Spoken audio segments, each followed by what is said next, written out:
안녕하세요. 척키 오랜만에 인사드립니다. 오랜만에 인사드리게 돼서 죄송하게 생각하고 있습니다. 영상 언제 올리냐는 연락을 너무 많이 받아서 진심 죄송할 따름입니다. 저는 요즘 온라인 위주로 게임을 많이 하고 있습니다. 오픈은 가끔 큰 토너 대회에 좀 참가하고 거의 안 가고 있는데, 제가 다니던 가게에서 전부 밴을 당해서 갈 곳이 없는 것도 이유긴 합니다. 이 한국 오프에서는 이 방수 핸디들이 좀 갑인 경향이 있어서 그 방수 핸디들이 같이 게임 치기 싫어하면 안 부르거나 못 앉게 하는 경우가 좀 많습니다. 처음에는 가게가 손님이 없어서 못한다 이런 식으로 둘러대다가 제가 하는데 왜 안 한다고 거짓말을 하냐고 얘기하니까 그제서야 누구누구 핸디가 싫어해서 테이블에 못 앉을 것 같다, 나중에 상관없는 핸디들만 있을 때 연락 주겠다, 이렇게 얘기하더라고요. 그래서 결국 이 밴 아닌 밴을 당하고 이 한국 오프에 갈 곳이 사라져 버렸습니다.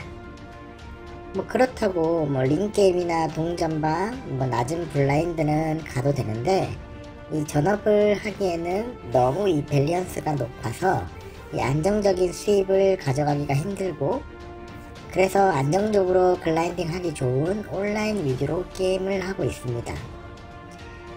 온라인은 이 다바오나 플레이포커 등 여러가지를 접해봤는데, 저한테는 포커브로스가 제일 잘 맞는 것 같아서 포브스 위주로 게임을 하고 있습니다.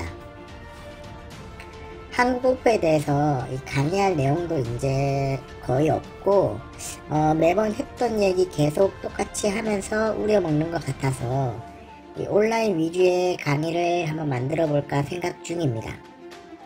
채널을 이렇게 방치하기는 좀 아깝고, 이왕 시작한 채널인데 주제를 바꿔서 온라인 홀덤 정복기로 이 낮은 블라인드부터 높은 블라인드까지 글라인딩 하는 과정을 이 영상으로 남기고 좋은 팁이나 전략 등을 공유해 보려고 합니다. 제가 다시 영상을 남기고 소통하기 위해서 어떻게 해야 될지 조금 구상을 하고 천천히 하나하나 해보려고 합니다. 처음에는 미흡할 수도 있는데 이 천천히 가는 게 저의 스타일인 만큼 욕심내지 않고 천천히 가보려고 합니다. 오프도 가끔 다니면서 바뀐 트렌드나 다른 새로운 전략이 생기고 하면 하나씩 올리고 하겠습니다. 특히 이 토너가 저에게는 좀 어렵던데, 이 한국 오프에서 너무 공격적으로 플레이를 해서 그런가 이 토너에서는 그 공격적인 스타일이 양날의 검처럼 다가와서 흡산이 쉽지는 않더라고요. 토너야 솔직히 심심해서 다니는 거긴 한데 확실히 캐시게임하고는 차이가 많더라고요. 그리고 토너에서도 게임 잘하는 친구들이 많더라고요. 이 젊은 친구들이 겁먹들어서 게임 치는 핸디들이 많을 거라 생각했는데 그게 아니더라고요. 역시 MG인가 싶기도 하고 젊은 친구들이 잘하긴 잘하더라고요. 이 스타일도 변화무쌍하고 기존의 상식들을 무너뜨리는 플레이도 많이 하고, 그렇다고 그 플레이가 딱히 잘못돼 보이지도 않으면서 상대로 하여금 힘들게 하는 플레이가 많더라고요. 토너도 참가하게 되면 몸캠을 찍어서라도 영상으로 한번 만들어 볼까 생각 중에 있습니다. 제가 의욕은 넘치는데 잘 실천을 안 해서 문제이긴 한데 최대한 하려고 했던 것들을 하나하나씩 해보겠습니다. 피드백도 많이 주시고 조언도 많이 주시면 참고해서 영상 올려보겠습니다. 이번 영상에서는 이 초보자분들이나 오랜 경력자분들이 운영하기 어렵다고 하시는 에이스킹에 대해서 얘기하려고 합니다. 요즘 한국 오프에서 유행처럼 되어버린 말이 있습니다. 그건 바로 예쁜 쓰레기 에이스킹입니다. 이 보드에 잘 맞으면 강력하지만 이 보드에 사연이 없으면 예쁜 쓰레기가 되는 겁니다. 처음에 예쁜 쓰레기라는 말을 들었을 때 저는 누가 처음 이 말을 지어냈을까, 너무 잘 지은 것 같다고 생각했던 적이 있습니다. 에이스킹은 이 에이스킹 운영은 이 링게임이나 동전방에서는 오히려 쉬운 편입니다. 상황을 보고 올인을 하시면 되는 핸드이기 때문에 간단한데, 이 캐시 게임에서는 한 번에 올인을 넣기에는 이 테이블의 칩들이 다들 D스택이어서 좀 무리가 있습니다. 저 같은 경우에는 이 극 프리미엄, 에어라인, 킹파켓, 마담파켓, 에이스킹은 이 오픈부터 3배, 4배까지 거의 하나의 묶음처럼 플레이를 합니다.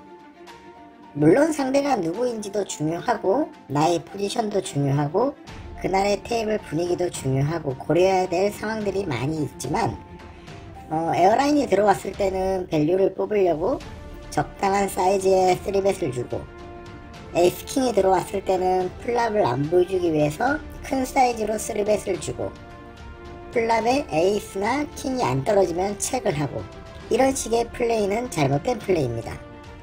이런 플레이가 잘못된 플레이가 아니고 맞는 플레이가 되려면 에어라인과 킹파켓, 마담파켓도 똑같이 플레이를 해야 됩니다.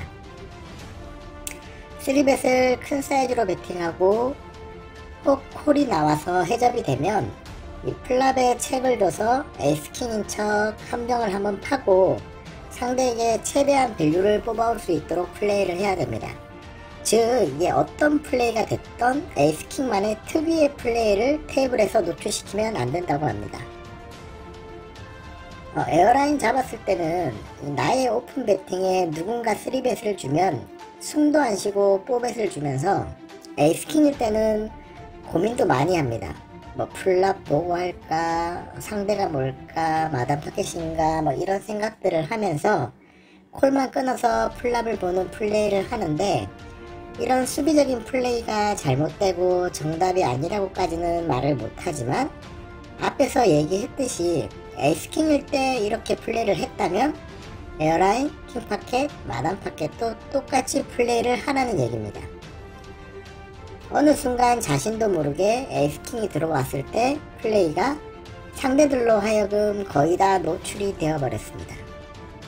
저 같은 경우에는 이 다른 핸디들과 게임할 때 좀 많이 듣는 말이 있는데, 그 핸디들이 에이스킹인 줄 알았는데 이 말입니다. 그 말은 나의 에이스킹 플레이와 에어라인, 킹파켓, 마담파켓 플레이가 거의 비슷하다는 얘기입니다.